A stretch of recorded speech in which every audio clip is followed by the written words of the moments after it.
వి gold trusted gold buyers. మీరు తాకట్టు పెట్టిన బంగారాన్ని విడిపించి ఈ రోజు ఉన్న మార్కెట్ ధరకు కొనబడును.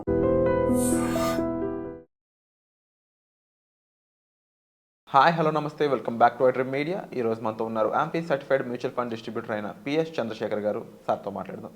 Hi sir. హాయ్ అండి. సార్, మార్కెట్ అనేది చాలా ఫాలో అవుతూ వెళ్తుంది అండ్ అంటే బేర్ పంజా కనిపిస్తుంది అన్నట్టు చెప్తున్నారు అనలిస్టులు అందరూ కూడా. డిఫరెంట్ గ్లోబల్ ఫ్యాక్టర్స్ ఉన్నాయి. ఈవెన్ ఎంత బడ్జెట్ పాజిటివ్గా ఉన్నా కూడా మార్కెట్కి ఏమీ ప్లస్ అవ్వలేదని చెప్పొచ్చు. అయితే ఇలాంటి టైంలో అంటే చెప్పాలంటే మార్కెట్ అప్రాక్సిమేట్లీ 20-30% ఫాలో అవుతుందని చెప్పొచ్చు. ఇలాంటి టైంలో మరి మనం సస్టైనబిలిటీ కావాలి అనుకున్నప్పుడు ఏం చేయాలంటారు? చాలామంది బయటకు వచ్చేస్తున్నారు. బయటకు వచ్చేయడం కరెక్టా, అక్కడే స్టే చేసి హోల్డ్ చేసుకొని ఉండాలంటారా? విరాట్ గారు, మంచి క్వశ్చన్ అండి. ఫస్ట్ మనం మార్కెట్ వాలటాలిటీ గురించి అర్థం చేసుకుందాం సార్. అసలు ఎందుకు అంత వాలటైల్గా ఉంది? మేబీ సో మెనీ రీజన్స్ అండి. ఒకటి మేజర్ రీజన్ ఏంటంటే ఈ వార్ ఉంది ఆల్రెడీ, యుక్రెయిన్ ఇది. తర్వాత ఇది కాకుండా సార్ ఇన్ఫ్లేషన్ ఒక ఇది, గ్లోబల్ క్రైసిస్ ఒకటి, తర్వాత ఎకనామికల్ పొలిటికల్ సిచ్యువేషన్స్ కూడా. ఇప్పుడు ఇంపార్టెంట్ ఏంటంటే సార్, ట్రంప్ టారిఫ్స్ ఎలా ప్లే అవుతుంది ఏంటి, ఎస్పెషల్లీ ఇండియా కూడా దీని నుంచి బయటకు వెళ్ళే ఛాన్సెస్ లేదని పబ్లిక్గా అనౌన్స్ చేశాడు ఆయన, ట్రంప్ గారు. సో ఇవన్నీ ఎఫెక్ట్స్ అనేది మన మార్కెట్ మీద కనబడుతుందండి, రైట్? సో సార్ ఇప్పుడు చూసుకుంటే సార్ మన 20-30% లేదా 20-25% అనుకోండి మార్కెట్. సో మ్యూచువల్ ఫండ్స్లో మనం పర్టికులర్గా తీసుకుంటే కొన్ని సెక్టార్స్ ఉన్నాయి, ఫండ్స్ ఉన్నాయి. సో దాని గురించి మాట్లాడదాం సార్. ఒకటి డిఫెన్స్ అండి, defence mutual fund. Defence funds అనేది ఒక్కొక్క మ్యూచువల్ ఫండ్ ఏఎంసీస్లో డిఫరెంట్ పేర్ల మీద ఉంటాయి. జనరల్గా మనం డిఫెన్స్ మ్యూచువల్ ఫండ్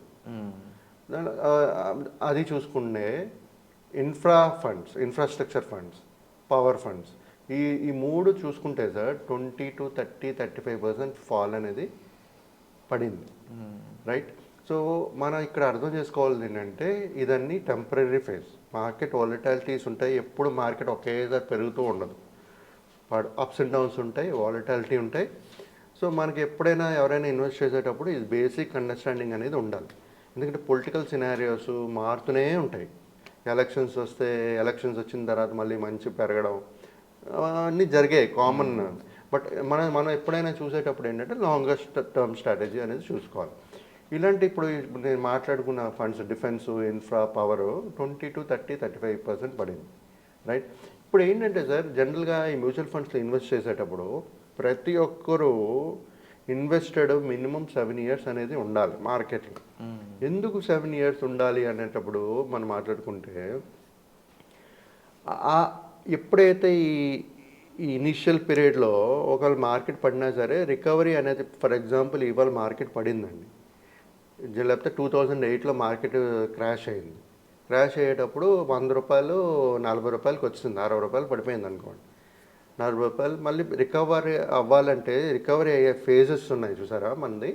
అది ఒక మినిమం 8 months నుంచి 1 year, 1.5, 2 yearsలో మళ్ళీ రికవరీ అనేది అయిపోయింది. ఏ సినారియోస్ తీసుకున్నా, 2001 అవనండి, లేకపోతే 2008 అవనండి, ఆ రికవరీ అనేది 8 months నుంచి 1.5 year to 2 years ఫేజ్లో రికవరీ అనేది అయిపోయింది. People were in the profits again. So ఈ మార్కెట్ వాలటాలిటీ అనేది టెంపరీ కరెక్షన్ అనుకోండి. It's a correction actually. మనకి ఆపర్చునిటీ ఇచ్చేటప్పుడు మనం ఇన్వెస్ట్ చేసుకుంటూ పోవాలి. ప్లస్ ఈ 7 years ఎందుకు ఇన్వెస్ట్ చేయాలి అనుకుంటే, 7 years తర్వాతే మన పవర్ ఆఫ్ కాంపౌండింగ్ అనేది మనకు కనబడుతుంది. ఆఫ్టర్ 7 years మీరు ఎవరైనా మ్యూచువల్ ఫండ్స్లో ఇన్వెస్ట్ చేసినప్పుడు 5 to 7 years వరకు చూడకండి అసలు market. Me ups and downs ఉన్న ఏం చూడకండి. 7th year తర్వాత మీ పర్ఫార్మెన్స్ ఆఫ్ యువర్ ఫండ్ చూడండి బాగా చేస్తుందా లేదా చూడండి. ఒకసారి పర్ఫార్మెన్స్, ఒకవేళ ఫండ్ రివ్యూస్ కావాలంటే మీరు 2 yearsకి ఒకసారి చేసుకోండి. బట్ యాక్చువల్ రియల్ గ్రోత్ అనేది మనకి 7 years తర్వాత కనబడుతుంది. ప్లస్ 7 years తర్వాత ఏమవుతుందంటే పవర్ ఆఫ్ కాంపౌండింగ్ ప్లే చేసేటప్పుడు తక్కువ సమయంలో మనకి రిటర్న్స్ ఎక్కువ డబుల్ అయ్యే ఛాన్సెస్ ఫాస్టర్ పేస్లో అవుతుంటాయి. సో ఈ 7 years అనేది తీసుకోండి. ఆన్ అండ్ యావరేజ్ సార్ ఇప్పుడు రిటర్న్స్ కూడా ఎలా తీసుకోవాలి అనుకుంటే మన ఇన్ఫ్లేషన్ ఇప్పుడు 5% ఉందనుకో 5-6% ఉందనుకో ప్లస్ రియల్ జీడిపి ఒక 6-6.4 ఉందనుకోండి. అంటే ఈ రెండు కలుపుకుంటే ఆ రిటర్న్స్ అయితే వచ్చేటట్టుగా మనం ప్లాన్ చేసుకోవచ్చు. కానీ మ్యూచువల్ ఫండ్స్లో అది గ్యారంటీడా కాదు. Mutual funds are subject to market risk. So but history చూసుకుంటే సార్ ఈ మన ఇన్ఫ్లేషన్ ప్లస్ రియల్ జీడిపి కలుపుకునే నామినల్ జీడిపి ఏదైతే ఫిగర్ వస్తుందో 11% 12% ఆ రిటర్న్స్ అనేది జనరేట్ చేసింది, రైట్?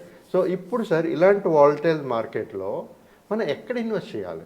ఇప్పుడు మీరు చూసుకుంటే మిడ్ స్మాల్ క్యాప్స్ బాగా పడ్డాయి. సో ఇంకా అది అక్కడే అయిపోయిందా ఫాల్ అనేది ఎవరికి తెలియదు. నేను చెప్పలేను, ఫండ్ మేనేజర్ ఎవరు చెప్పలేరు. కాకపోతే ఎక్స్పర్ట్స్ ఏమంటున్నారంటే ఇంకా కరెక్షన్ ఉంది, ఇక్కడ స్టాక్స్ ఓవర్ వాల్యూడ్ ఉంది అని చెప్తున్నారు, రైట్? సో ఇలాంటి సిచ్యువేషన్స్ ప్రతి ఒక్క ఇన్వెస్టర్స్ చూడవలసిన ఫండ్స్, అంటే నేను ఫండ్ పేర్లు చెప్పట్లేదు, కేటగిరీస్ చెప్తున్నాను, రైట్? మీకు ఎవరైనా ఒకవేళ ఇన్వెస్ట్ చేయాలి అనుకునేటప్పుడు మాలాంటి మ్యూచువల్ ఫండ్ డిస్ట్రిబ్యూటర్తో కాంటాక్ట్ చేయగలిస్తే ఫండ్ పేర్లు కూడా మేము చెప్పగలుస్తాం. మనం ఒక డిస్కషన్ చేసుకుని మన ఇన్వెస్ట్మెంట్ స్ట్రాటజీ అనేది ముందుకు వెళ్ళొచ్చండి. ఇప్పుడు నేను జనరల్గా చెప్పేది ఏంటంటే సార్, ఈ టైమ్ ఆఫ్ సిచ్యువేషన్స్లో ఫ్లెక్సీ క్యాప్ చూడండి, ఓకే, ఎక్స్ప్లోర్ చేయండి.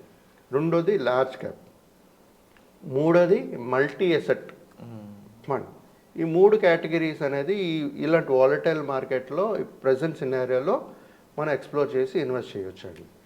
మిడ్ స్మాల్ ఎవరికైతే అంటే ఇలాగని చెప్పి మిడ్ స్మాల్ చేయక్కర్లేదా చేయకూడదా అని అడిగారు అనుకోండి, ఎవరికైతే సమయం లాంగ్ టర్మ్ ఉందో 15 years 20 years గోల్ ఉందో వాళ్ళకు ఎస్ఐపి మూలంగా సిస్టమేటిక్ ఇన్వెస్ట్మెంట్ మూలంగా ఈ మిడ్ స్మాల్ కేటగిరీస్ కూడా చేయండి. మనం ఇందాక మాట్లాడుకున్నట్టుగా థిమాటిక్ అంటే sectoral funds, defence, infra, power పడిందని చెప్పాను. మనం ఏమంటుంటాం, ఎప్పుడైనా మార్కెట్ పడేటప్పుడు మన ఆపర్చునిటీ తీసుకుని కొనుక్కోవాలంటాం. ఇప్పుడు మీరు మన ఇండియన్ గ్రోత్ హిస్టరీ ఈ మూడు తీసామనుకోండి, మనం ఏది డిఫెన్సు, పవరు, ఇన్ఫ్రాస్ట్రక్చర్, ఈ మూడు తీసామంటే ఇండియా గ్రోత్ ఉంటుందా? ఉండదు.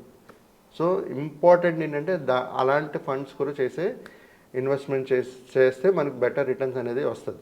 ఇది కాకుండా ఇంకోటి నాలుగోదండి కన్జ్యూమర్ ఫండ్, కన్జంప్షన్ ఫండ్. మన కన్జంప్షన్ చేస్తేనే కదా మన ఎదిగేది. మన ఇప్పుడు మీరు వెళ్ళి ఒక రెస్టారెంట్లో తింటున్నారు, right? So you're consuming your money to eat at a restaurant. అంటే వాళ్ళు ఎదుగుతున్నారు, అంటే మీరు పెడుతున్నారు, వాళ్ళు దే ఆర్ ఎర్నింగ్. ఎవరు? రెస్టారెంట్ వాళ్ళు, రైట్? సో రెస్టారెంట్ ఎదుగుతున్నారంటే government income, they are growing. So ఇండివిజువల్గా మరి ఎవరైతే ఇన్వెస్ట్ చేస్తుంటారో వాళ్ళ హోటల్ ఇండస్ట్రీలో ఇన్వెస్ట్ చేశారనుకోండి, స్టాక్ పరంగా లేకపోతే మ్యూచువల్ ఫండ్స్ పరంగా, ఆల్ గ్రోత్ కూడా కనబడుతుంది కదా, వాళ్ళకే రిటర్న్స్ వస్తాయి కదా. ప్రతి ఒక్కరు అర్థం చేసుకోవాలంటే ఈ సినారియోలో ఎక్కడ ఇన్వెస్ట్ చేయాలి అనేది ఇంపార్టెంట్ సార్.